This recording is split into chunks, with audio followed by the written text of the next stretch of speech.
Seigneur, nous voulons te dire merci. Je veux te rendre toute la gloire. Je bénis ton Saint-Nom, Seigneur. Je veux te magnifier, toi, qui es le roi des rois, qui est le Seigneur des seigneurs. Notre Dieu, le Dieu fidèle, le Dieu merveilleux, glorieux, magnifique. Seigneur Jésus-Christ, tu nous connais et tu nous aimes. Tu nous aimes, tu aimes chacun, Seigneur. Et tu désires que, Seigneur, nous restions et demeurions en communion avec toi.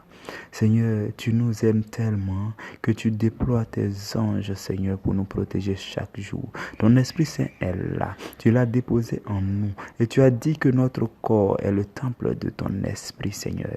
Tu as choisi de faire de nous des habitations de ton Esprit. Et c'est par ton amour infini que tu le fais, Seigneur. Et tu as déposé en nous, Seigneur, la mesure de ton Esprit qui nous guérit, qui nous sauve, qui se répand à travers notre âme et notre corps. Je te dis merci, Jésus. Je te bénis parce que tu es le Dieu saint, parce que tu es notre Dieu, parce que tu es le Dieu puissant. Tu sais toutes choses, Seigneur. Tu nous aimes, Seigneur. Tu arranges toutes choses en notre faveur. Tu fais concourir toutes choses au bien de tes enfants que nous sommes, Seigneur. Ce que l'œil n'a point vu, ce que l'oreille n'a point entendu, ce qui n'est jamais monté au cœur de l'homme. Seigneur Jésus, ces choses merveilleuses, ces révélations de la parole, Seigneur, c'est ce que tu nous communiques à nous, à nos cœurs, Seigneur. Merci, Seigneur, parce que tu as décidé de nous transformer. Gloire à toi, Seigneur, parce que tu as décidé de faire de nous des personnes nouvelles. Tu as décidé de nous changer. Tu as décidé, Seigneur, de donner à notre vie, Seigneur, un autre sens, une autre dimension de nos vies, Seigneur.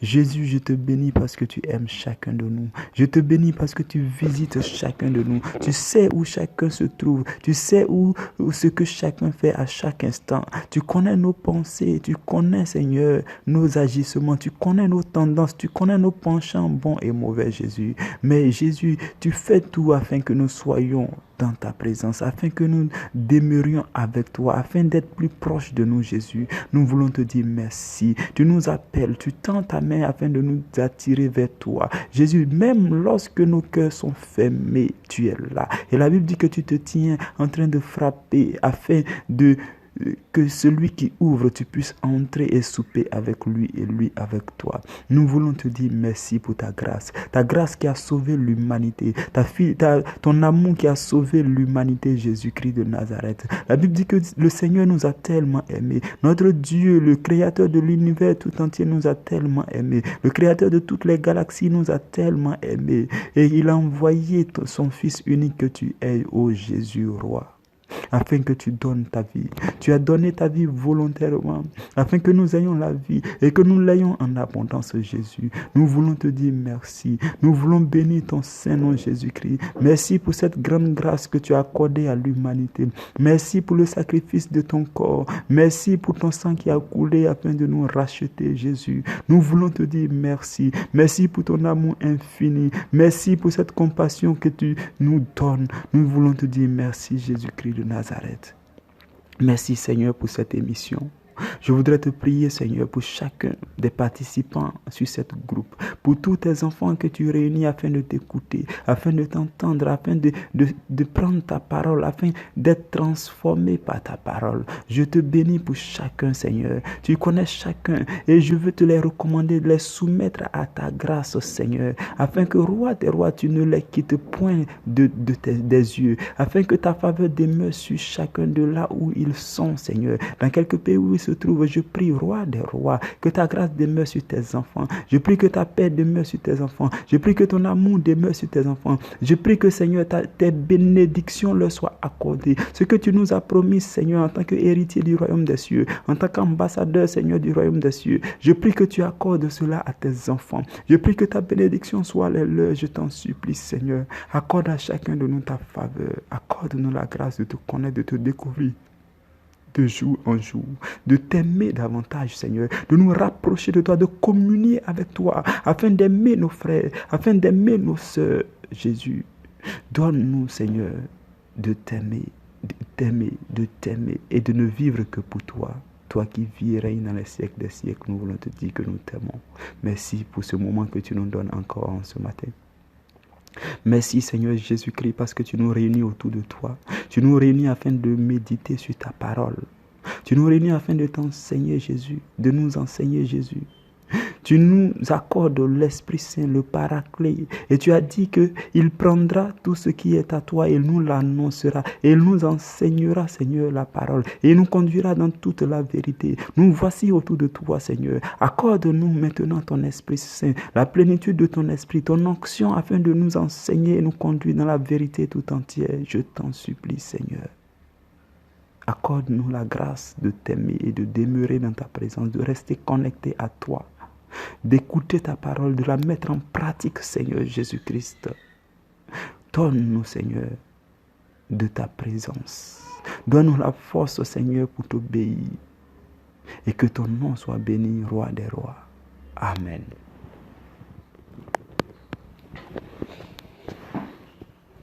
Frères et sœurs, nous allons méditer sur un sous-thème que nous allons commencer aujourd'hui et nous allons terminer demain. Encore plus de compassion et aussi encore plus de prudence. Encore plus de compassion et aussi encore plus de prudence. Pour la première partie d'aujourd'hui, nous allons nous appuyer sur Jude, verset 23.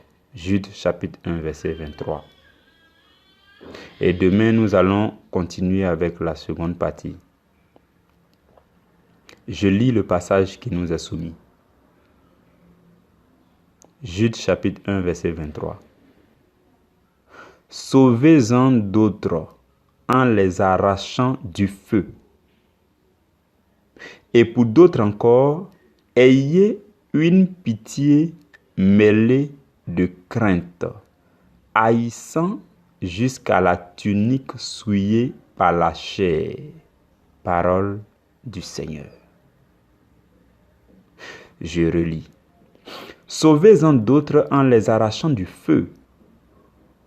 Et pour d'autres encore, ayez une pitié mêlée de crainte, haïssant jusqu'à la tunique souillée par la chair. Frères et sœurs, dans le Seigneur, l'expression clé de notre méditation d'aujourd'hui, c'est une pitié mêlée de crainte.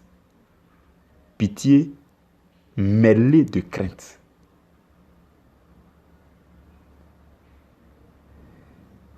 Voici deux choses que Jude nous demande à la fois. Nous sommes en train de méditer sur la question de la compassion envers nos frères et nos sœurs. Et hier, nous avons souligné le fait que l'objectif principal de tous nos enseignements, c'est le salut des âmes.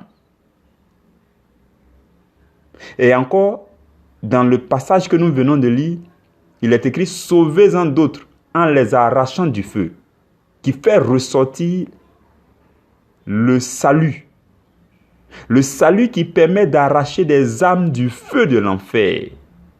Et nous avons souligné que l'objectif principal pour nous était de faire tout afin que les âmes soient sauvées à Jésus-Christ de Nazareth. Et hier, nous avons médité sur le fait que Saint Paul a dit qu'il pouvait se faire tout à tous afin de gagner le maximum. Il se faisait faible avec ceux qui sont faibles afin de gagner aussi ceux qui sont faibles. Et tout le long de cette semaine et les semaines dernières, nous avons parlé du fait que nous devons éprouver de la compassion non seulement pour Dieu, mais aussi entre nous, frères et sœurs en Christ, et encore envers même ceux qui sont non convertis ou ceux qui ont renié la foi ou ceux qui sont dans le monde. Mais aujourd'hui, nous nous rendons compte que l'apôtre Jude vient nous demander de d'agir, de jumeler deux actions. La pitié mêlée de la crainte. Et on peut se poser la question, pourquoi est-ce que, ayant médité tout le temps sur le fait qu'il faut avoir pitié, il faut avoir compassion les uns pour les autres, pourquoi est-ce qu'aujourd'hui on parle maintenant, on nous recommande, parce que là c'est une recommandation, on nous recommande maintenant de mêler notre pitié, notre miséricorde, notre crainte là, de mêler avec un peu de crainte quand même. On peut se demander pourquoi est-ce qu'il en est ainsi aujourd'hui. Frères et sœurs dans le Seigneur, l'apôtre Jude est en train de nous demander que il peut arriver que nous soyons dans des situations où nous apportons notre compassion à notre prochain. Mais en même temps, on peut remarquer des signes de séduction venant de ce dernier. Vous pouvez continuer à avoir pitié d'un frère dont l'âme doit être sauvée par votre vie, par votre témoignage. Vous pouvez continuer à avoir pitié de lui tant que vous ne remarquez aucun signe de séduction. Séduction qui est d'ailleurs une manœuvre du diable. Tant que, étant en train de compatir pour quelqu'un, étant en train de partager les faiblesses de quelqu'un, étant en train de supporter les faiblesses de quelqu'un, vous ne remarquez aucun signe de séduction venant de cette personne, un signe trompeur, un signe de quelqu'un qui, bien que nous soyons en train de le supporter, lui aussi cherche à nous polluer. Lorsque vous remarquerez ce genre de signe, c'est alors que l'apôtre Jude vous demande de mêler votre pitié avec un peu de crainte. Il nous demande donc de faire attention à la séduction. Parce que de la même façon que notre objectif est de les sauver, de cette même façon, l'ennemi qui les anime, qui les influence, son objectif est de nous faire perdre. Autant tu cherches à gagner les âmes à Christ, autant le diable cherche à perdre les âmes.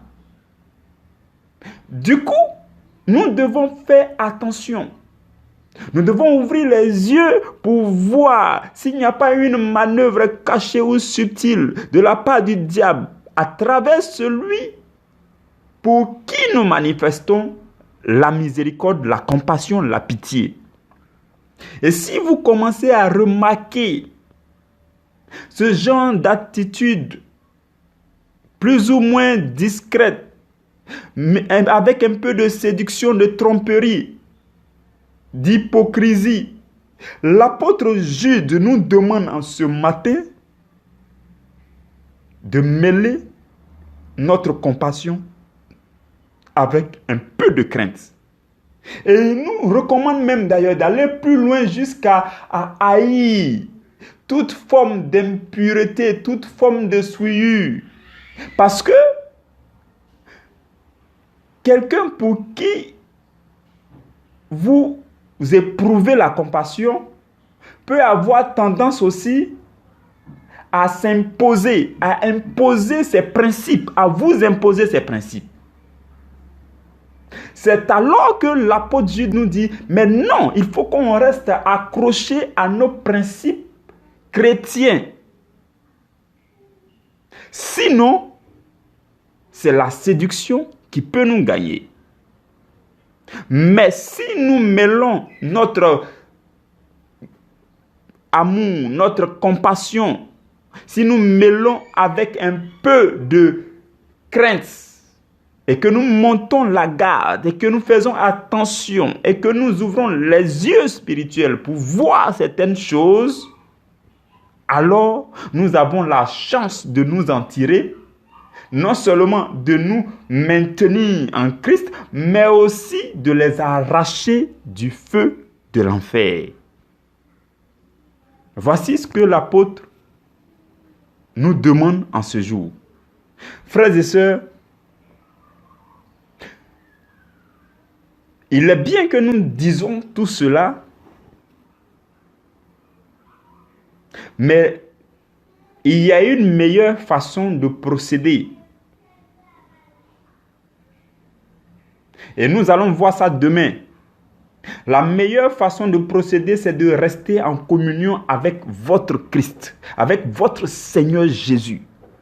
Parce que la Bible va nous déclarer dans 1 Jean chapitre 4, verset 4, que celui qui est en vous, celui qui est en moi est plus fort que celui qui est dans le monde.